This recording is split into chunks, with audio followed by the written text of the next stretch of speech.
Seorang pria pergi berburu rusa ke dalam hutan yang lebat. Setelah sekian lama, ia tak dapat menemukan apapun dan hanya berputar-putar di antara pepohonan-pepohonan tinggi menjulang. Ia menyadari bahwa dirinya tersesat. Ia terus mencoba mencari jalan keluar sebelum senja tiba dan mulai kehabisan bekal, hingga akhirnya ia sampai pada sebuah kabin kecil di dekat sungai. Hari sudah semakin gelap dan ia memutuskan untuk menumpang di sana hanya untuk semalam. Ia mendekati kabin tersebut dan mendapati pintunya terbuka. Ia mengintip ke dalam dan tak melihat siapapun. Si pria merebahkan diri di atas ranjang dan menunggu sang pemilik kabin datang.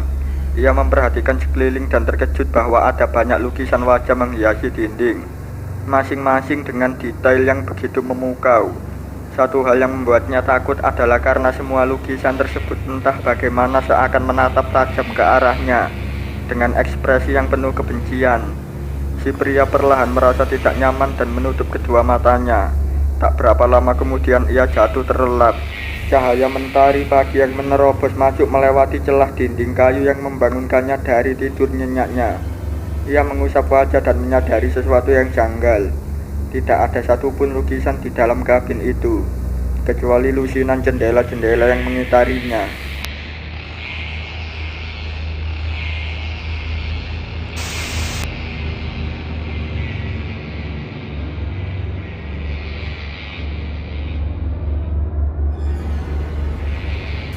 Seorang wanita Jepang sedang berlibur di Amerika dan memutuskan untuk menginap di sebuah hotel murah untuk menghemat uangnya.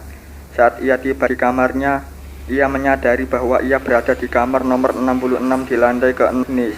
Kamarnya bernomor 666. Ia bergidik ngeri, namun ia berpikir, ini semua pasti kebetulan. Ia pun tak terlalu memikirkannya dan pergi mandi. Beberapa saat kemudian terdengar suara ketukan di pintu kamarnya. Ia keluar dari kamar mandinya dan mengenakan jubah mandi putih bertudung yang sudah disiapkan di hotel tersebut bagi tamunya. Ia membuka kamarnya, namun tak ada seorang pun di luar kamarnya. Ia pun menutup kembali kamarnya dan berganti pakaian. Kembali terdengar ketukan di pintu kamarnya.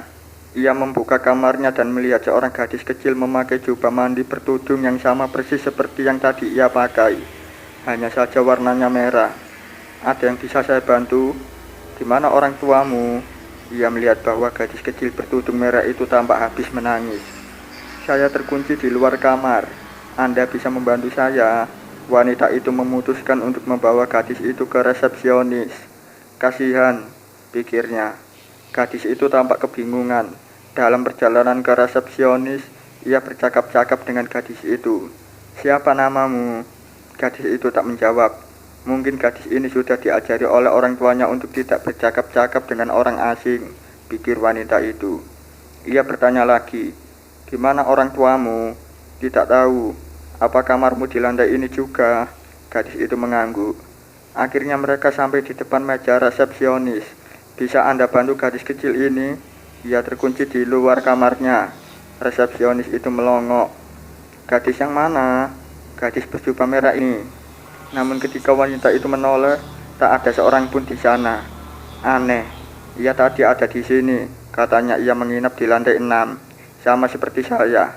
Lantai 6, resepsionis itu tampak heran.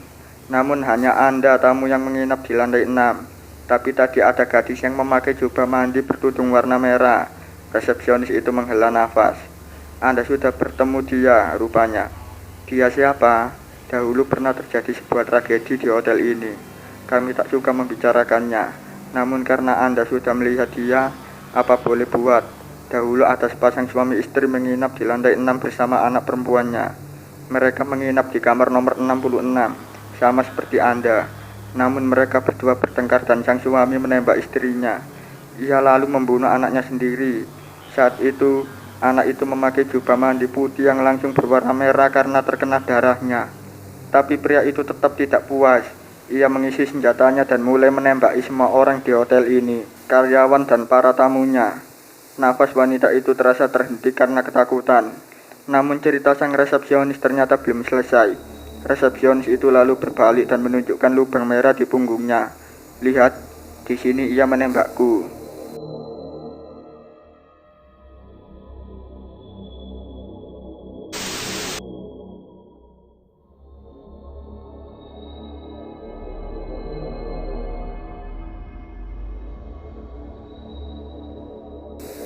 Ayah baru saja membeli sebuah sofa untuk diletakkan di ruang tamu.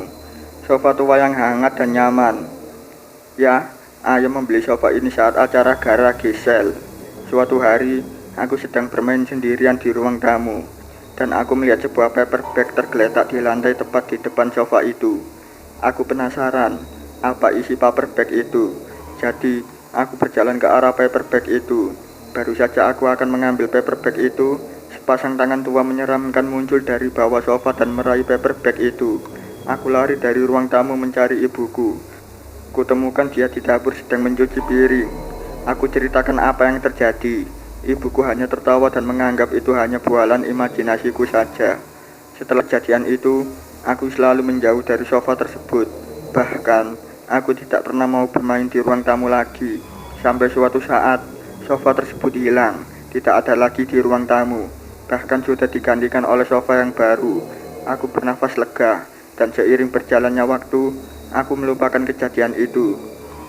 Beberapa tahun kemudian, ketika aku dan ibu sedang bercerita tentang masa kecilku, aku teringat kejadian sofa tersebut dan memutuskan untuk menanyakannya pada ibu. Kemana perginya sofa itu? Sudah, jangan bicarakan soal barang mengerikan itu. Barang itu sudah dibuang. Kenapa? Apa karena aku takut pada sofa itu? Bukan cuma itu. Ingat waktu kamu masih kecil, saat Senin pagi, kamu bilang tidak mau sekolah. Kamu lari dan bersembunyi. Ibu mencarimu sampai ke ruang tamu. Aku mendengar suaramu sedang cekikian, dan aku melihat sesuatu yang aku kira sepatumu di dekat sofa itu. Aku menunduk untuk melihat di bawah sofa, dan aku berteriak, "Kena kau." Saat itu juga, aku hampir terkena serangan jantung. Itu bukanlah dirimu. Aku tidak akan pernah bisa melupakan apa yang aku lihat saat itu. Memangnya, apa yang kau lihat? Seorang wanita tua dengan selendang di kepalanya, dengan kulit keriput. Wajahnya berubah menyeringai aneh dan dia cekikikan seperti anak kecil. Aku ketakutan. Kemudian aku berlari menuju tangga, dan aku menemukanmu. Saat itu juga aku membawamu keluar dari rumah, dan menelpon ayahmu untuk segera pulang. Aku menceritakan semua yang terjadi padanya. Beberapa minggu setelah sofa tersebut kami buang, kami menuju ke rumah di mana kami membeli sofa itu. Kami ingin mencari tahu dari mana ia mendapat sofa itu. Wanita itu bilang, ia mendapat sofa itu saat dia membeli rumah yang dulu ditempati seorang nenek-nenek sebatang kara. Nenek itu tidak punya keluarga. Jadi, saat nenek itu meninggal, tidak ada yang menemukan tubuhnya, sampai tubuhnya membusuk terduduk di sofa.